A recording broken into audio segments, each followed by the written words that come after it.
Good morning, guys. I'm Jeff the Homestead Dad, and I need to get this tractor out so I can go give the cows a hay bale. And while I'm at it, I'm going to take these 4 feed sacks out to the pigs.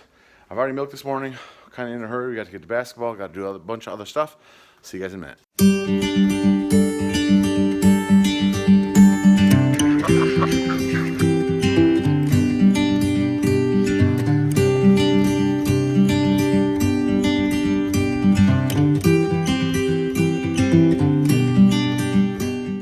So obviously, bags of feed right there are a lot different than a hay bale. So I've got to move the forks in like this. I'm going to put a 2x6 across there and then put the bags of feed on top of that. So it ends up looking like that. That should work.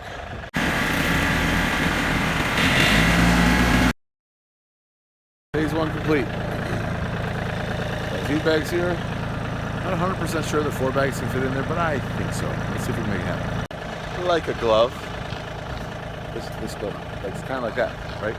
And to adjust the forks, they just slide on this rack here. So they lock in down here so they can't come out. Like that. They can't come up because there's like a dog right here. And then this, it just rotates on. So if I pull it like that, I can spread it out. And normally, I try to put these right in line with the arms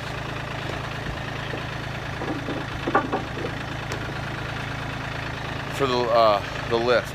I don't know why, that's a good spot, and I feel like that's where it's going to have the most strength. Well, you can see, got the hay bale in there.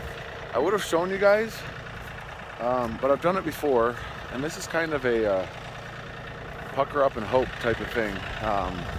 Without an attachment on the back of the tractor, rear end gets a little bit squirrely, so I got to make small movements and be ready to dump the bale in a hurry. So I'm gonna go put this away and put the tractor away, and then we'll go cut the net wrapping off. Okay, tractor's put away. I'm gonna grab my handy dandy knife, and go cut the net wrapping off that. So I use the tractor to move the feed over to that bin right there. Sometimes I'll use that sled right there. I got one of the big heavy duty, I think it's a Pelican sled, but there's no snow. We've had very, very little snow. Not that I'm complaining, but yeah, we haven't had any snow this year, so I haven't been able to get any use out of that sled. Because it definitely makes moving those bags easier, and I can move like 4 or 5 of them at a time instead of just carrying 2. And it makes it easier for the kids as well. So let's go over here. I think they're ready for the wrap to be off. Okay, let's go. So they've got a new bale. Probably don't need to put the round bale feeder around it, but she may go lay in it. Little Red can actually get through here, so it doesn't stop him much. They're gonna go sort through that old stuff that they can get to all of it now. But now they've got another round bale. I'm heading inside. It's cold out today. We actually could get snow. I don't even see Aquaman heading in the house right there. He just came out to help do chores, but his throat's not feeling well. We actually have a basketball clinic this morning, but I don't think he's gonna go. He played 2 basketball games last night. He's in really good shape, so he did well in both games. I probably was only in that good of shape when I was his age, when I was a freshman in high school. Our basketball coach was actually a football coach. Didn't know a ton about basketball, so we just ran all the time.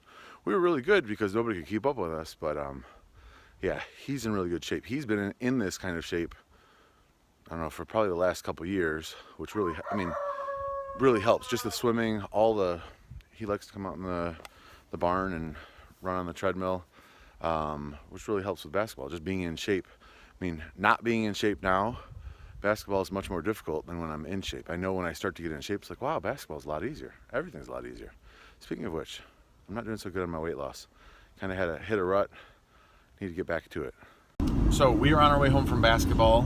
This guy came to basketball today, and he normally doesn't. This lady came to basketball. She always does. And Aquaman didn't come. I think I told you guys he just wasn't feeling well. So basketball went well. Stopped at our in-laws and picked up some stuff that we had left there the other day, and now we're heading home. We're gonna get ready for church. One thing I wanted to mention, so I need to get to the feed store because obviously things are gonna be closed for Christmas, so I need to plan ahead and make sure I've got enough food for the animals. So I go to our local feed store because, one, the price is about the same. I feel like I'm getting better quality and I'm supporting a local business. It's nice, and I don't have anything against Tractor Supply. I shop at Tractor Supply just for different things. But it's nice because I've got that relationship with my local feed store. I'm not going to be able to get there before they close because we're going to go to church first. So I called them and said, hey, can you guys leave the food on the loading dock for me, and I'll pay for it over the phone. And I've done that several times. And actually, you guys, I probably told you in the past, we'll drop the older kids off at co-op, and then I'll go to the feed store, and a lot of times the little ones are sleeping in the car, so I'll call on my way there and let them know that we're on our way. They will, I'll pay for it over the phone, and then I can just back right up to the loading dock and load it up and not have to worry about going in and waiting in line and stuff like that. So it's those relationships. And my friend Ruth, who I bought my cow from, in the past, there's been times where she's been sick or whatever, can't make it to the feed store, and they'll deliver for her. So it's important to have those relationships with local companies. I don't know that Tractor Supply would be able to do that if they wanted to. So buy local if you can.